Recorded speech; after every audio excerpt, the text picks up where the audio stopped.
In this tutorial, I will show you how to restart a blocked Samsung Galaxy A50, and the method is the same also for A10, 20, 30, 40 and 17. So let's do it. So if your phone doesn't respond to any command and you want to restart your phone, you need to push and hold for a few seconds, volume down and the power button like this. Keep pushing.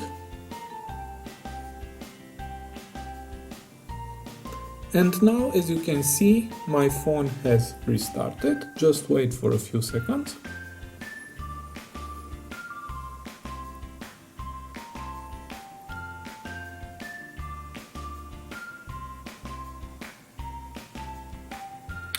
And now phone is starting.